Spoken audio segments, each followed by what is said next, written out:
آج سے تقریباً 1 صدی قبل اس امت پر بے یقینی کی کیفیت کو مسلط کیا گیا، اور ہمارے نفسیات کے ماہرین کہتے ہیں کہ یہ بچوں کے ساتھ بھی نہ کریں، کہ بچوں کو کہیں تم کچھ نہیں کر سکتے۔ جب آپ بچوں کو تانا دیتے ہیں تو وہ واقعی کچھ نہیں کر پاتے۔ تو اس لیے امت کو بے یقینی میں مبتلا کرنے کے لیے مغرب کی برتری کو ثابت کیا گیا، جگہ جگہ 2 نمبر دانشور بٹھا دیے، حتیٰ کہ ہماری عصری دانشگاہوں کے اندر فرنگی روحوں کے بے حس ڈھانچے مشرقیت کو گالی دینے لگے اور مغربیت کے قصیدے پڑھنے لگے، ان کی تہذیب اور تمدن کے گن گانے لگے اور اپنی تہذیب کو ڈیگریڈ کرنے لگے، اور دنیا کے سامنے یہ بات باور کی کہ یہ ناقابل تسخیر ہیں، ان کا مقابلہ نہیں ہو سکتا۔ یہ بے یقینی اس امت کو توڑ کے رکھ دیا۔ اقبال نے آج سے 100 سال قبل کہا تھا، سنے تہذیب حاضر کے گرفتار، غلامی سے بدتر ہے بے یقینی۔ اور اس امت کی نشأت کو، اس امت کی نہضت کو روکا گیا کہ نہیں تم مقابلہ نہیں کر پاؤ گے، اور یہ ماضی کے اندر بھی ہوتا رہا۔ قوم موسیٰ نے کہا تھا ہم تو مقابلہ کر نہیں سکتے، موت سے بدتر زندگی تھی، اور یہ بالکل ہتھیار پھینک چکے تھے۔ پھر حضرت موسیٰ آئے اور ان کو کھڑا کیا، ہمت دلائی، دریائے نیل کے کنارے آئے تو پھر اڑ کے کھڑے ہو گئے۔ چونکہ 12 قبیلے تھے تو کہنے لگے کہ ہم ایک ہی راستے سے نہیں گزریں گے، دشمن پیچھے چڑھا ہوا ہے اور یہ قوم اڑ کے کھڑی ہو گئی ہے دریائے نیل کے کنارے کہ نہیں ہم ایک سوراخ سے نہیں گزریں گے، ہمارے قبیلے الگ الگ ہیں، لہٰذا ہمارے لیے الگ الگ راستے بناؤ۔ قومیں جب نکبت میں، رسوائی میں چلی جاتی ہیں تو یہی حال ہوتا ہے۔ وہ کسی نے کہا کہ ہم ایران کا ساتھ نہیں دے سکتے، وہ تو شیعہ ہیں، تو میں نے کہا کہ چلو آپ نیتن یاہو کا دے دو، وہ تو سنی ہے۔ اس حالت کے اندر نیل کے کنارے کھڑے ہیں اور اب بھی کہہ رہے ہیں کہ نہیں ہم ایک گلی سے نہیں گزر سکتے۔ 12 راستے بن گئے، 12 رستوں سے 12 قبیلے گزرے، ادھر وہ بالکل دوسرے کنارے کے قریب پہنچ گئے، ادھر ان کا آخری آدمی دریا میں داخل ہو گیا۔ اب حکم ہوا دریا کو اب تو چلنا شروع ہو، اور یہ پھر پانی میں ڈوب رہے تھے اور یہ کنارے پہ دیکھ کے اپنے قاتل کو آنکھوں سے دیکھ رہے تھے۔ بڑا لطف آتا ہے جب قاتل کو مرتے ہوئے دیکھیں۔ آج کل بڑا مزہ آ رہا ہے، آج کل بہت خوشی ہو رہی ہے۔ یہ آج ہی مجھے کسی نے بھیجا کہ اسرائیل کے وزیر ثقافت نے ایک ہاسپٹل پہ کوئی میزائل لگا ہے اور اس کی کوئی دیوار گر گئی ہے، تو اس نے کہا کہ یہ انسانیت تو نہیں ہے۔ میں نے کہا جب تم نے بچوں کو بھی کھینچ کے نکالا تھا اور آکسیجن کی نالیاں بھی توڑی تھی اور بم برسائے تھے، ان کی رگوں کے اندر بھی سرخ خون دوڑتا تھا، وہ بھی انسان تھے، تم اتنی جلدی بھول گئے، تم نے 80,000 لوگوں کو پیس کے رکھ دیا اور آج تمہیں مزہ آیا۔ میاں ابتدائے عشق ہے، روتا ہے کیا؟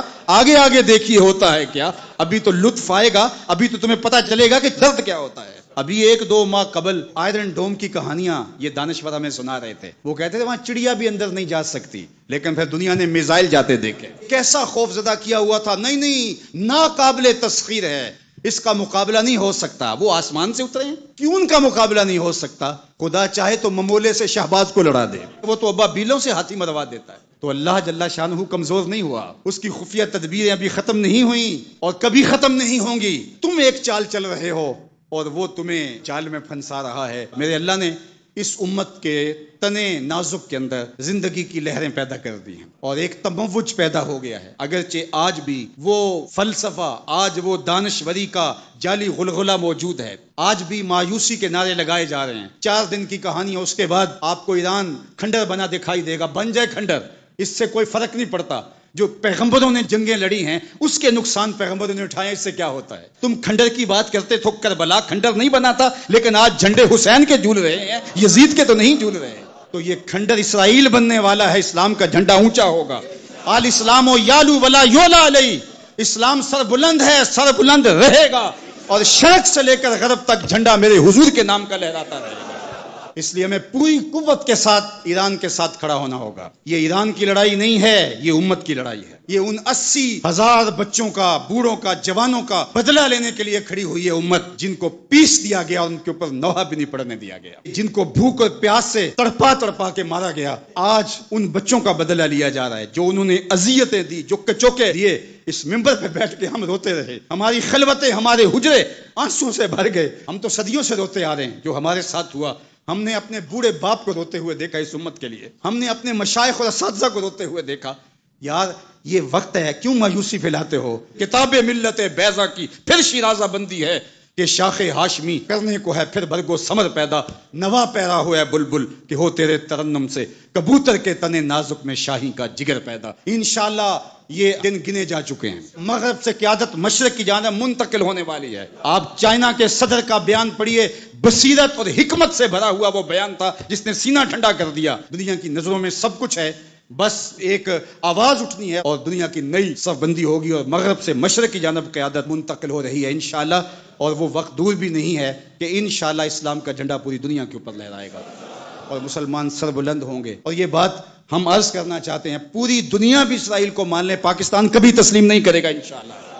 ہمارے بانی قائد اعظم محمد علی جناح نے کہا تھا کہ یہ امہ کے قلب میں گھسایا گیا خنجر ہے اور یہ مغرب کی ناجائز اولاد ہے، ناجائز ریاست ہے، کسی صورت کے اندر بھی ہم اس کو قبول نہیں کریں گے۔ آج یہ بات بھی سننے کو مل رہی ہے کہ شاید پاکستان ایران کے خلاف اپنے اڈے فراہم کر رہا ہے، ایسا کبھی نہیں ہوگا، یہ سوائے افواہ کے اور کچھ نہیں ہے۔ اللہ نے ہمیں یہ پچھلے دن جو عزت دی، جو وقار دیا انڈیا کے خلاف، ہم نے ناکوں چنے چبوائے ان کو، تو کیا ہم اس عزت کو خاک میں اپنے ہاتھوں سے ملا دیں گے؟ ہم اتنے گرے ہوئے ہیں کہ اپنے ہمسائے ملک کے مقابلے کے اندر ہم اڈے فراہم کر دیں گے؟ کیا ہماری غیرت اتنی بھی نہیں ہے؟ کبھی نہیں ہوگا انشاءاللہ۔ ہم ایران کے ساتھ کھڑے ہوں گے، کیسے کھڑے ہوں گے یہ ہمارے عسکری ماہرین کا تجربہ ہے کہ انہوں نے کیسے کھڑے ہونا ہے اور کس طرح ساتھ دینا ہے۔ ہم وہاں سے زخم لگائیں گے، تمہیں پتہ بھی نہیں چلے گا یہ تیر آیا کدھر سے ہے انشاءاللہ۔ تم چیخو گے لیکن تمہیں پتہ نہیں چل سکے گا کہ یہ پہنچا کیسے ہے، کس راستے آیا ہے۔ انشاءاللہ اب تمہارے رونے چیخنے کا دور شروع ہوا اور انشاءاللہ بیت المقدس ان قریب ایسے مرحلے میں پہنچے گا کہ ہم یہاں کہہ رہے ہوں گے کہ ہم بیت المقدس کے راستے مدینے جا رہے ہیں۔ انشاءاللہ بیت المقدس آزاد ہوگا اور ہم ایسے حج عمرے کریں گے کہ اللہ کے ایک گھر سے احرام باندھیں گے اور دوسرے گھر میں جا کے عمرہ کر کے اور حج کر کے کھولیں گے انشاءاللہ العزیز۔ وہ وقت جلد یا بدیر آنے والا ہے، چونکہ الحق یعلو ولا یعلی الیہ، حق ہی سر بلند ہوگا، جلد یا بدیر اسلام نے ہی غالب آنا ہے اور انشاءاللہ وہ آ کے رہے گا۔